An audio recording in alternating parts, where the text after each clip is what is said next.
warahmatullahi wabarakatuh.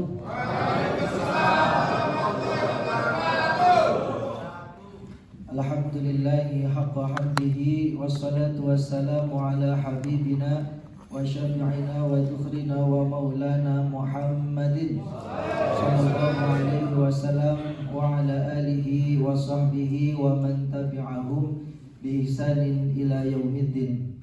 Qala rabbi shrah li sadri wa yassir li amri wahlul 'uqdatam min lisani yafqahu qawli. Allahumma ja'alna mimman yastami'u qawla fayattabi'una ahsanah. Wa ba'du. Alhamdulillah kita dipertemukan di tempat yang mulia. Maka kalimat yang pertama kita ucapkan yakni kalimat syukur biqaulina alhamdulillahirabbil alamin. Kita masih diberikan kesehatan, Islam, iman, ihsan hingga detik ini kita bisa melaksanakan kegiatan, bisa berjumpa, bisa bersilaturahim dan seterusnya. Itu merupakan kenikmatan dari Allah Subhanahu wa taala. Yang kedua, sholawat beserta salam kita haturkan kepada Nabi Muhammad sallallahu alaihi wasallam. Mudah-mudahan kita layak mendapatkan syafaat yang agung, syafaat yang mulia nanti di hari kiamat. Amin amin ya rabbal alamin.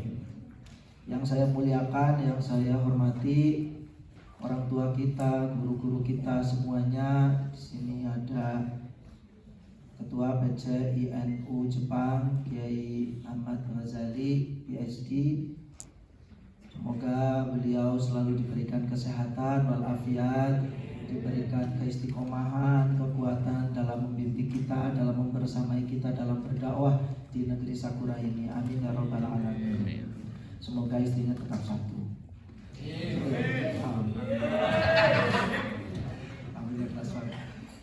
Ada Pak Heru, insyaallah orang tua kita semuanya, dan saya tadi malam bermalam di rumah beliau bersama teman-teman dari Tokyo beserta ibu yang seperti kembali ke rumah sendiri karena dari malam udah ada soto, kemudian paginya pecel. Ini pamer ke biar pamer ke rumahnya Pak Heru. Masya Allah. Terima kasih Pak Heru juga semuanya. Dan ada Ustadz Hashim, insyaallah beliau guru kita semua. Kita berjumpa lagi di tempat yang mulia ini. Sebelumnya beliau pernah di Nagano tadi disebutkan dan pernah pulang ke Indonesia, kemudian sekarang di Koga. Ada Mas Mikdam, kemudian nah ini ketua MWCINU Nagano yang baru. Semoga saya tidak salah. Tapi jangan dikasih tahu ya. Mas Abidin, benar ya? Siapa ya? Muhammad Abidin Ali Ibadah, Masya Allah. Itu subuhnya jam 2 itu. Benar, musim panas kan jam 2. Insya Allah, terima kasih Mas Abidin.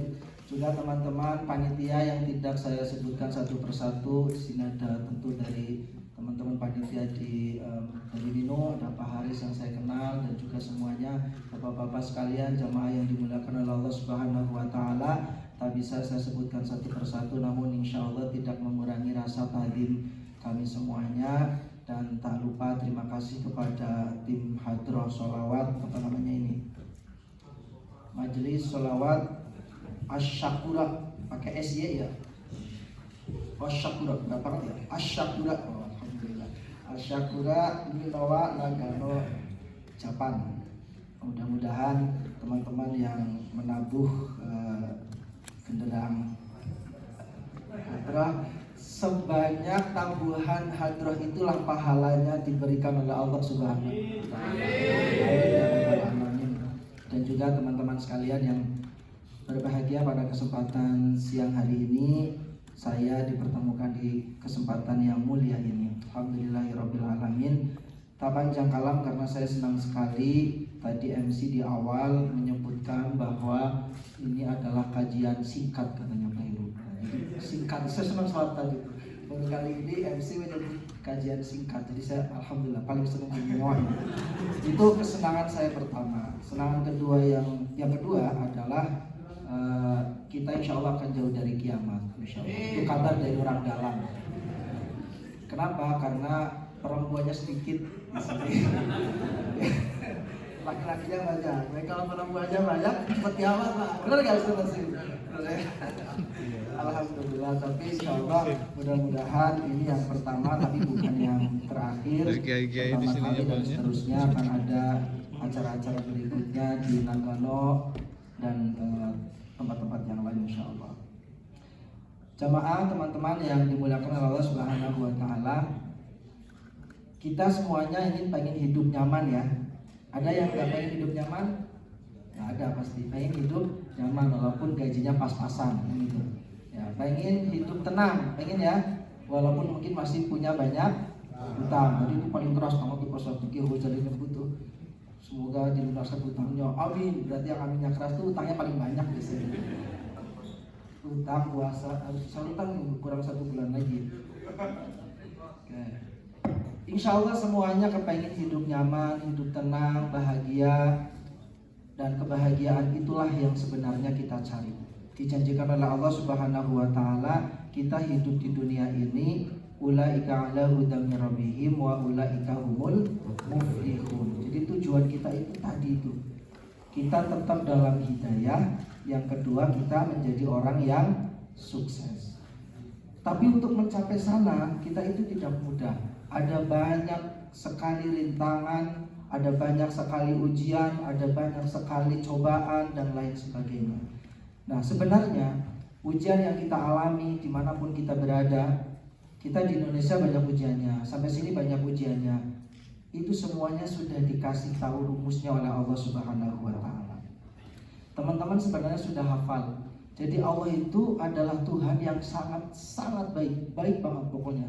Ngasih masalah tanda kutip atau ngasih ujian yang lebih tepatnya, tapi juga ngasih solusinya. Ibu itu ibaratnya ngasih soal ujian tapi ngasih jawabannya. Kan gampang ya. Makanya kalau kata Gus Baha, kita itu orang yang beriman pasti masuk surga karena punya kuncinya surga. Jadi kalau ada masuk neraka lucu katanya, wah nggak punya kuncinya kok masuk neraka. Pintu orang lain itu guys, nggak bisa dimasukin, jangan ya. Nah itu Allah Subhanahu wa taala. Apa kunci dalam kehidupan kita? Ini yang pada kesempatan singkat ini saya ingin berbagi kepada teman-teman yang mungkin terlupa dari jamaah sekalian. Padahal kita sebenarnya setiap hari kita baca. Ada surat yang disebutkan namanya Sab'ul Matani. Apa? Sab'ul Matani. Siapa yang tahu surat apa itu Sab'ul Matani? Angkat tangan. Ada yang tahu? Ada namanya surat julukannya Sab'ul Matani. Baru tahu ya? Alhamdulillah kalau baru tahu. Kalau sudah tahu, kalau saya bingung nanti mau ngejelasin apa gitu kan. Alhamdulillah baru tahu. Sab'ul Matani itu nama lain dari surat Al-Fatihah. Surat Al-Fatihah. Sab'u itu artinya 7, matani yang diulang-ulang. Jadi 7 ayat yang diulang-ulang. Nah, dalam surat Al-Fatihah ini tercantum sekian solusi, sekian panduan hidup dan acuan dalam kita melangkah. Makanya kenapa surat Al-Fatihah ditaruh di depan, walaupun surat yang pertama turun itu bukan Al-Fatihah. Surat yang pertama turun surat Iqra, disuruh baca.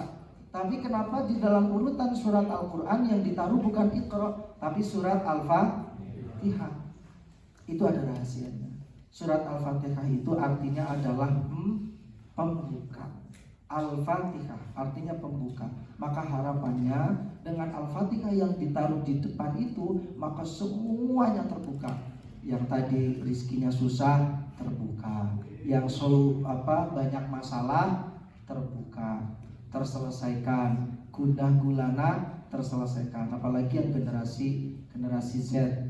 Ini tadi disebut ada para sesepuh gitu ya, ada generasi old, ada generasi milenial, ada generasi Z. Saya kira terakhir generasi Z kayaknya. Nggak ada alfa. Ada? Oh nggak ada, di sini nggak ada. Percaya ya. Nggak usah. Wajah tidak akan membohongi diri. Alhamdulillah. Nah, semua itu sudah terselesaikan di dalam surat Al-Fatihah. Itulah kenapa Nabi menyampaikan Al-Fatihatu suratun atau surat yang syifa'un likulli da, surat yang memiliki manfaat menjadi obat seluruh penyakit. Penyakit apapun, penyakit yang nampak, penyakit gaib, penyakit yang tidak nampak, samar, penyakit hati, kecewa, ditinggal sama pasangannya misalnya, yang tadi kata Ki Uzali sudah dijanjikan tapi ternyata pergi, kan? Enggak. Tadi dia menyebutkan cinta tanpa pembuktian itu ilusi. Dijawab sama Syekh Al-Busiri dalam syairnya, "Fakai tunkiruhu ban ba'da masyahidan." Bagaimana kita memungkiri cinta ketika itu sudah terlalu nyata, saudara.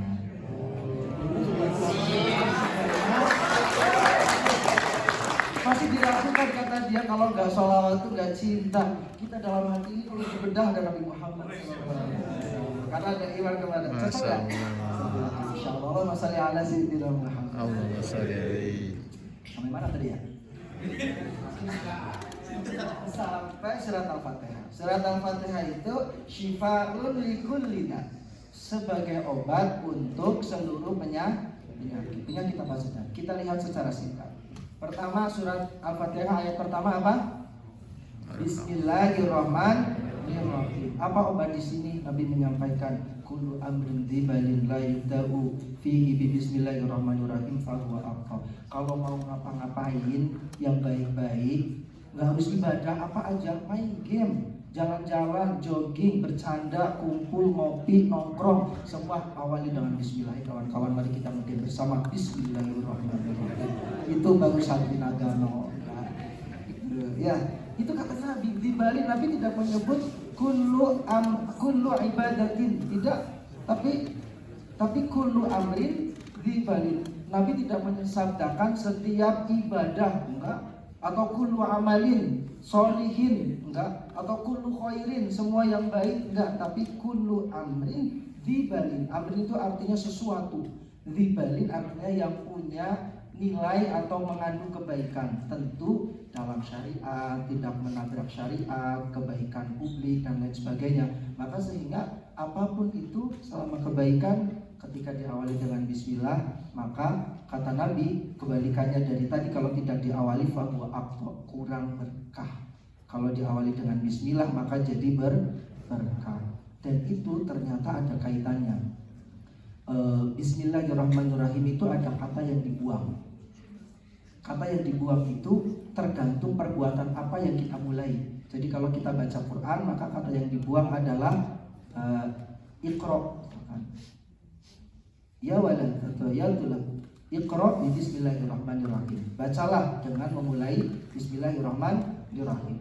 Kata yang dibuang ini kemudian dikaitkan dengan ada kata ba pertama.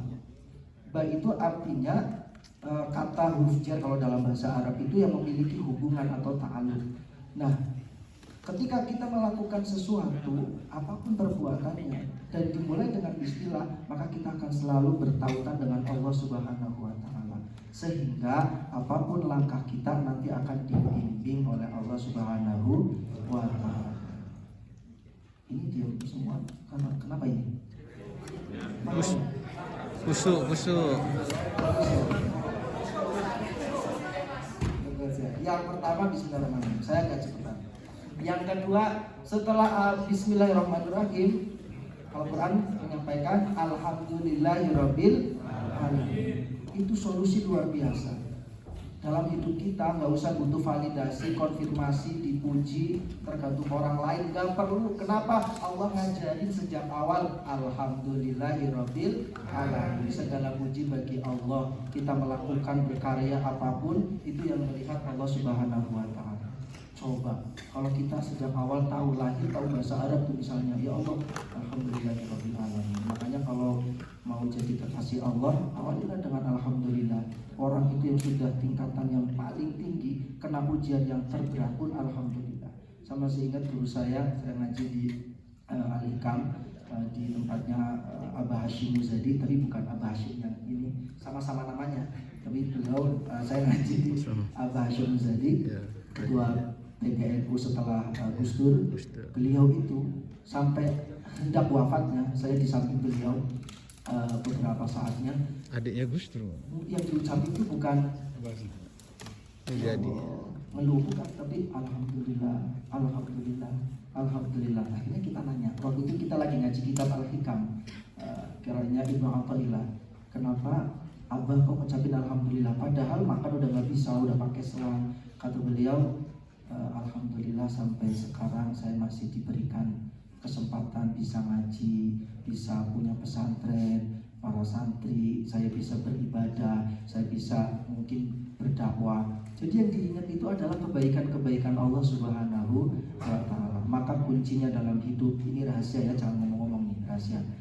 Kalau kepengen hidupnya bahagia, temukan sisi positif terus dalam hidup kita, digantungan dengan Allah Subhanahu wa Ta'ala. amin. Cari sisi positifnya, pasti ada, nggak mungkin nggak ada. Bahkan dalam keburukan pun setelah itu akan ada hikmah yang Allah berikan.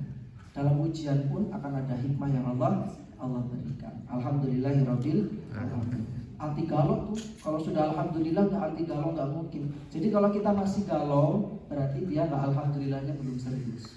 Kalau ada teman-teman gen milenial atau gen Z masih suka galau, berarti alhamdulillahnya kurang serius.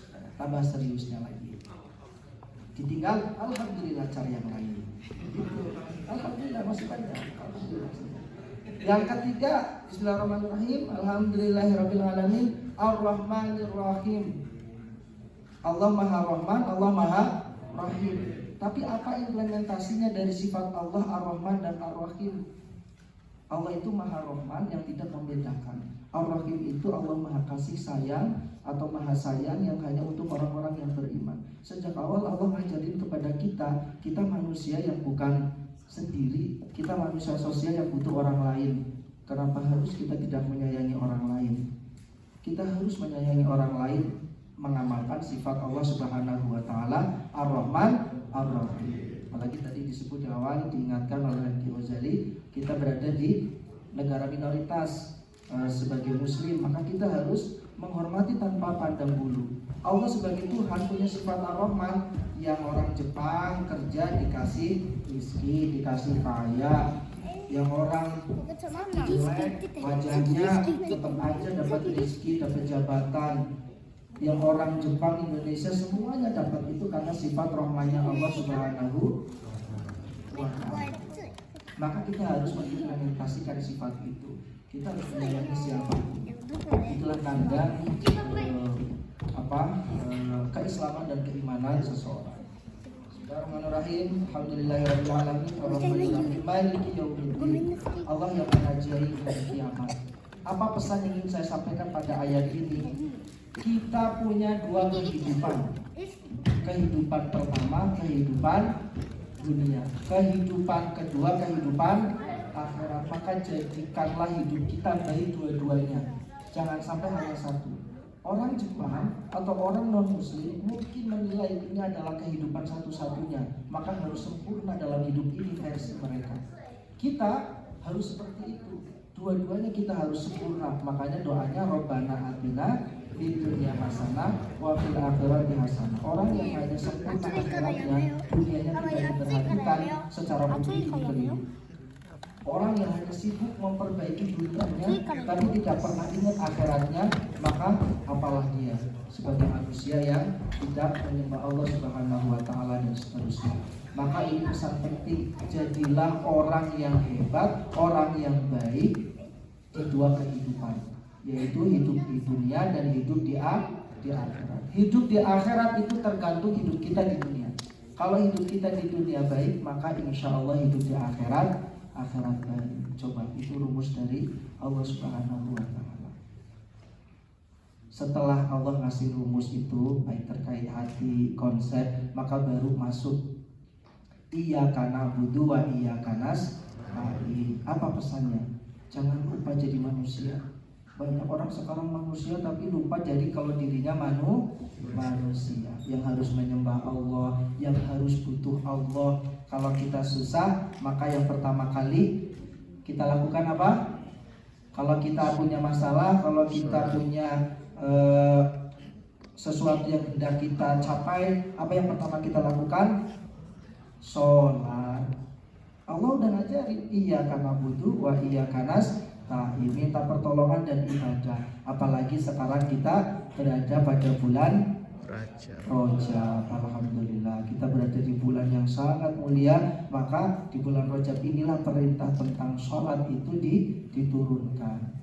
Ya, maka mari kita jaga sholat kita, ibadah kita supaya ada silatul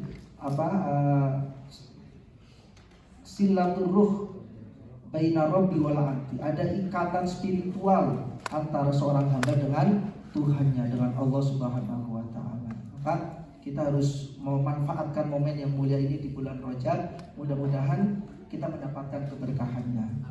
Mari kita berdoa. Allahumma barik lana fi Rajab wa sya'bana wa balighna Ramadana. Allahumma barik lana fi Rajab wa sya'bana wa balighna Ramadana. Amin amin ya rabbal alamin. Mudah-mudahan kita diberkahi di bulan Rajab, Syaban, dan kita sampai pada bulan Ramadan. Maka setelah nasta'in ihdinas siratal mustaqim, kita diajarin oleh Allah supaya kita tetap dalam petunjuk dan kebaikan. Bagaimana kita supaya dapat petunjuk dan kebaikan? Al-Quran itulah pedoman kita. Pelajari Al-Quran, pahami Al-Quran, dan amalkanlah Al-Quran. Allah sudah berikan ihdinas siratal mustaqim. Doa itu yang jangan pernah kita tinggalkan. Maka kalau teman-teman sekalian ingin sesuatu yang bingung, ingin sesuatu yang baik terkait agama, kehidupan, petunjuk dari Allah, maka doanya ihdinas siratal mustaqim. Dan terakhir, siratal ladzina an'amta 'alaihim ghairil maghdubi 'alaihim waladdallin. Kalau ingin hidup kita nyaman, dikasih rumus sama Allah, setelah doa minta petunjuk, dikasih tetap ada kebenaran, maka siapa kebenaran yang patut kita contoh? Yaitu siratal ladzina an'amta 'alaihim, jalannya orang-orang yang diberi nikmat, orang-orang yang penuh syukur. Jadi kalau ada orang yang suka bersyukur, ikutilah. Ada orang-orang yang selalu berterima kasih, ikutilah. Itulah para anbiya, para ulama, para syuhada, dan seterusnya. Karena syukur itu adalah modal kita yang paling penting sebagai hamba Allah Subhanahu wa taala. Dikira gampang, enggak, syukur itu sangat-sangat berat. Nah, maka bagaimana tidak berat? Nabi sebagai Nabi Muhammad SAW sebagai utusan Allah yang dijamin masuk surga pun sholatnya masih sangat banyak. Nabi itu pernah sholat malam sampai kakinya bengkak. Apa komentar ketika ditanya oleh Aisyah, kenapa wahai Nabi ya Rasul, engkau sholat sampai kakinya bengkak padahal engkau sudah dijamin masuk surga? Apa kata Nabi? Afala akunu abdan syakuro, bukankah lebih baik saya juga menjadi hamba yang bersyukur? Atau apakah tidak pantas aku menjadi hamba yang bersyukur? Maka Nabi saja menjadikan sholat itu sebagai wujud syukurnya seorang hamba kepada Allah Subhanahu wa ta'ala. Kalau kita sholatnya enak, nyaman, ada ikatan dengan Allah Subhanahu wa ta'ala, insya Allah kita lebih terarah. Hidup kita itu lebih ada maknanya. Sama-sama hidup 24 jam, tapi para ulama, orang-orang soleh itu beda. Nah, kalau kita kan 24 jam rasanya cepat banget ya. Kalau pagi nunggu sore, kalau sore nunggu pagi, nanti begitu terus. Nah, itulah tanda-tanda ketika kita kurang berkah. Maka kita harus mencontoh mereka orang-orang yang soleh. Itu Allah sudah ngajarin dari surat Al-Fatihah saja, maka hidup kita nyaman. Jadi kalau teman-teman khususnya yang sekarang generasi media sosial ya, tancapkan dalam hati, mulai semua dengan bismillah, kemudian apapun pakai alhamdulillah, syukuri apapun. Setelah dapat gaji, alhamdulillah. setelah dapat ini alhamdulillah. Itu harus menjadi kebiasaan. Kadang kebiasaan kita kan lupa ya, terjatuh astagfirullah kenapa? Kan gitu ya. Karena lisan kita itu terbiasa. Gitu. Jadi ucapan-ucapan itu yang pengen saya bagi kepada teman-teman, biar apa? Ini mungkin tidak nyata, tetapi dampaknya itu nyata untuk kehidupan kita. Kalau bentar-bentar duduk bismillahirrahmanirrahim, berdiri bismillahirrahmanirrahim. Tapi nggak usah keras-keras juga ya, biasa aja bismillah. Makanya orang tua dulu, nenek kakek kita, kalau kita mau minta doa, kadang bismillahnya nggak fase-fase amat, bismillahirrahmanirrahim gitu kan, terus dituin lagi gitu kan, sebur sama anak kita atau orang tua kita lah.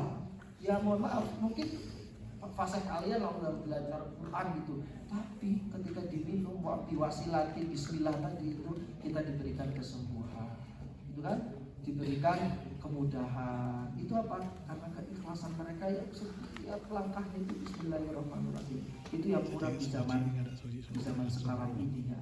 Kita itu banyak kegiatan-kegiatan kita yang muspro. Tahu muspro nggak? Yang tidak berguna. Kita scroll TikTok, scroll apa berjam-jam dan lain sebagainya gitu kan. Nah maka supaya kita lebih bermakna mengaji seperti ini, kemudian kita belajar meningkatkan ilmu, ini aja mempelajari tuntutan Al-Quran, acara kan acara nggak usah di ini daripada yang harus kita tingkatkan. Kenapa? Kayak Kalau satu hari kita nih, mendasarkan hidup booking. kita pada Al-Quran dan ayat-ayat Nabi yang beliau sampaikan, maka dimanapun kita berada lebih nyaman, kita lebih terarah, ada remnya jadinya. Ya, biasanya kan dari kita itu karena kurang paham aja terhadap Al-Quran. Maka pesan pada siang hari ini di kesempatan yang sangat luar biasa ini, saya menekankan tentang Al-Fatihah tadi, yang mungkin teman-teman seringkali sudah biasa, tetapi kadang kita lupa kurang memaknainya. Maka kita maknai bersama. Alhamdulillah itu luar biasa kalimat syukur yang kalau kita nancep di dalam hati itu, maka apapun kondisi kita, alhamdulillah itu adalah rem. Alhamdulillah itu yang membuat kita, kata Al-Quran itu, alam nashrah laka sadrak wa wada'na anka wizrak. Jadi pengamalannya surat alam nashrah itu ya kebiasaan kita mengucapkan alhamdulillah. Itulah kalimat syukur. Sehingga Al-Fatihah itu menjadi kewajiban di dalam sholat yang kita laksanakan. Maka sholat tanpa surat Al-Fatihah itu tidak sah. Tidak sah. Pasti harus kita membaca surat Al-Fatihah. Maka para ulama dulu itu kalau sholat itu sangat memaknai bacaan-bacaannya. Dan kita harus mencontoh itu para ulama. Ada sebuah syair kan, fatashabbahu illam takunu mithlahum inna tashabbuha bil kirami falahu. Contohlah mereka orang-orang yang hebat, walaupun kita mungkin tidak bisa persis seperti mereka. Inna tashabbuha bil kirami falahu, karena kita mencontoh orang-orang yang baik, itu adalah kesuksesan, itu adalah kemenangan, itu adalah kebaikan yang nanti mengantarkan kita kepada kehidupan hidup di dunia yang baik dan hidup di akhirat yang baik juga. Ada seorang ulama, bukan hanya ulama tetapi salah seorang sahabat Nabi, namanya Abu Darda. Ini dalam sebuah hadis ya. Dalam kesempatan ini kita juga biar mendapatkan keberkahan, saya bacakan sebuah riwayat. Seorang sahabat Nabi namanya Abu Darda. Ini yang cerita istrinya. Ini kalau suami istri solehah begini. Jadi luar biasa ini. Istrinya bercerita tentang suaminya, tapi bukan yang jelek-jelek ya, yang baik-baik. Insya Allah nggak ada yang di sini kan. Istri kalau suaminya pergi, istrinya cerita yang jangan, nggak ada. Bata Abu Darda al-lailata yusolli. Satu malam Abu Darda itu sholat malam nih, kata istrinya. Faja'ala yabki wa yaqul. Si Abu Darda ini menangis di malam hari itu waktu sholat. Wa yaqul, dan berkata, Allahumma ahsanta khalqi fa ahsin khuluqi. Allahumma ahsanta khalqi fa ahsin khuluqi, atau fa ahsin juga boleh, fa ahsin khuluqi. Itu doa apa itu? Allahumma ahsanta khalqi fa ahsin khuluqi. Doa pakai pakaian, pakai baju. Nah ini si Abu Darda ini sholat malam, habis sholat malam doa sambil nangis, doanya Allahumma ahsanta khalqi fa ahsin khuluqi. Doa pakai pakaian sambil nangis, Allahumma ahsanta khalqi fa ahsin khuluqi. Yang hebatnya dalam riwayat ini hatta asbaha, sampai subuh. Jadi sampai subuh nangis baca doa Allahumma apa tadi? Ahsin kama ahsanta khalqi fa ahsin khuluqi. Mungkin kelihatannya kalau secara pelajaran madrasah diniyah tetap ini nggak pas gitu ya. Doa masuk doa pakai pakaian kok dibaca saat habis sholat tahajud. Tapi maknanya ternyata luar biasa. Sebagaimana engkau baguskan rupaku, fa ahsin khuluqi, baguskan juga akhlakku. Itu kira-kira atau perilakuku. Itu kira-kira artinya begitu. Jadi kalau pakai pakaian, siapa yang kalau pakai pakaian baca doa? Jangan baca doa sambil lari. Di sini yang pakai pakaian jasa sambil lari itu cuma satu makhluk saja, Pak. Pengen tahu nggak? Di sebelah kita ini perempuan, karena pasti di depan cermin. Nah, saya punya adik soalnya. Saya belum punya istri. Insyaallah Pak, ini bukan curhat, bukan. Enggak ada curhat, enggak. Saya umurnya masih 15. Belum pantas.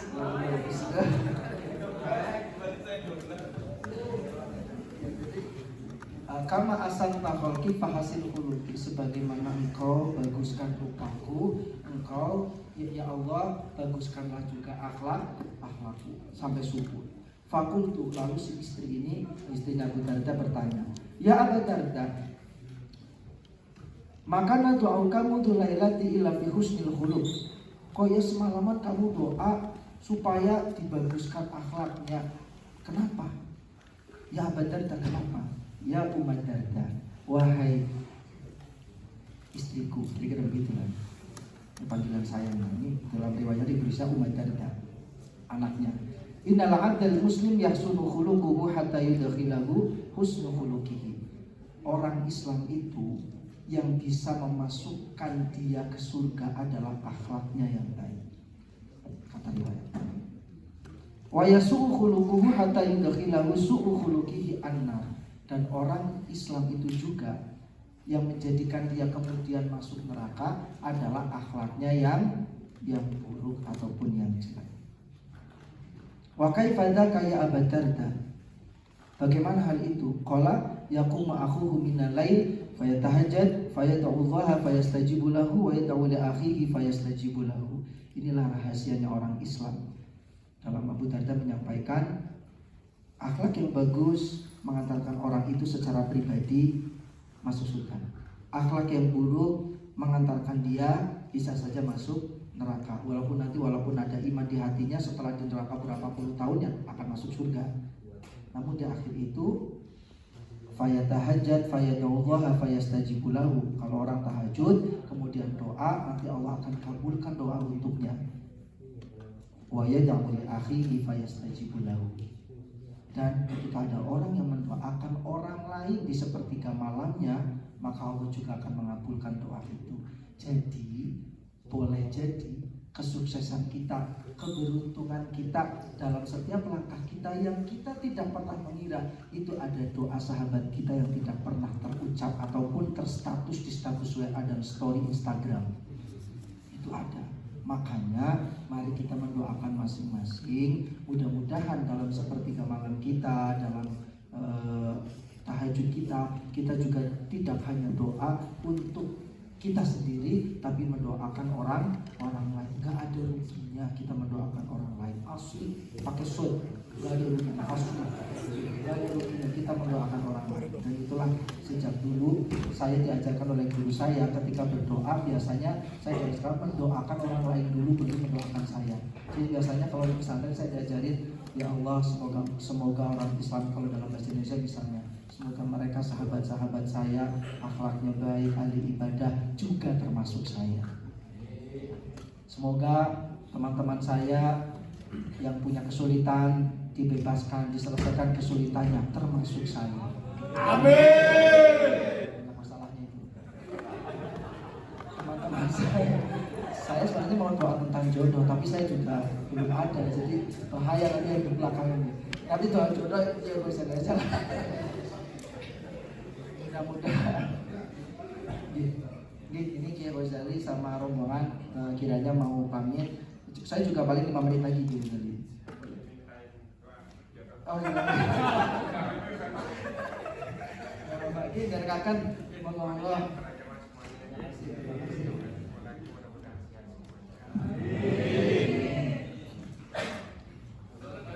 Allahumma sholli wa sallim. Mudah-mudahan selamat sampai tujuan, sampai jumpa kembali. Saya kasih Ghazali dan rombongan.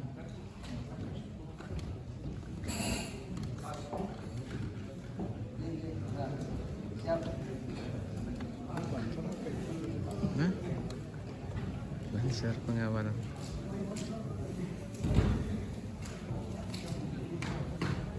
Iya bapak haus banget ya, panitia nggak ada air minum ya. Saya tadi cari-cari air minum. Bercanda aja pak. Kayaknya jaga air minum saya. Oh mau foto bersama Ki Ghazali, mungkin diminta foto dulu nggak apa-apa, sebenarnya nggak apa-apa. Di sini saya mau saja untuk oh iya seperti dirinya. Makasih ya jenis.